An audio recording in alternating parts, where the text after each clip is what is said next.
சென்னை சென்ட்ரலில் 1.5 வயது பெண் குழந்தையை கடத்திய இருவர் போலீசில் சிக்கினர். கஞ்சா வாங்குவதற்காக குழந்தையை கடத்தி 3000 ரூபாய்க்கு விற்க முயன்றுள்ளனர். குழந்தை கடத்தல்காரர்கள் ஆட்டோ ஓட்டுநர்களிடம் சிக்கியது எப்படி?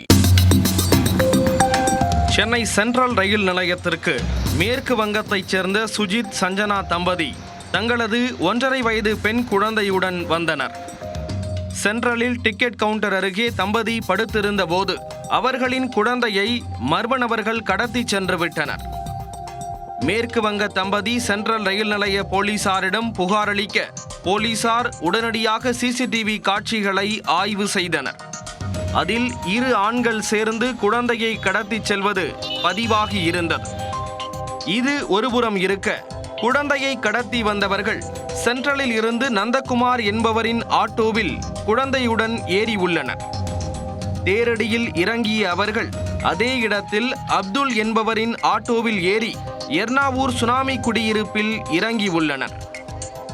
இதை கண்ட நந்தகுமார் அப்துல்லின் ஆட்டோவை பின்தொடர்ந்து சென்று இருவரின் நடத்தையில் சந்தேகம் இருப்பதாக தெரிவித்திருக்கிறார்.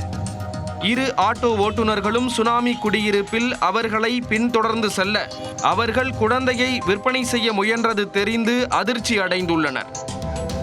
ஆட்டோ ஓட்டுநர்கள் இருவரும் எண்ணூர் போலீசாருக்கு தகவல் அளிக்க அவர்கள் விரைந்து வந்து குழந்தையை கடத்தி வந்த நபர்களை சுற்றி வளைத்து பிடித்தனர். விசாரணையில் குழந்தையை கடத்தி வந்த இருவரும் திருவொற்றியூர் கன்னிக்கோவில் தெருவைச் சேர்ந்த செல்வம், ராஜாஜி நகரை சேர்ந்த கார்த்திக் என்பது தெரிய வந்தது. குழந்தையை மீட்ட போலீசார் மேற்கு வங்க தம்பதியிடம் குழந்தையை ஒப்படைத்தனர்.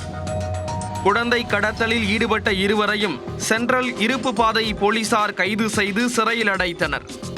குழந்தையை கடத்தியவர்கள் கஞ்சா போதையில் இருந்ததும் கஞ்சா வாங்குவதற்காக குழந்தையை 3000 ரூபாய்க்கு விற்க முயன்றதும் போலீசாரின் விசாரணையில் தெரிய வந்தது.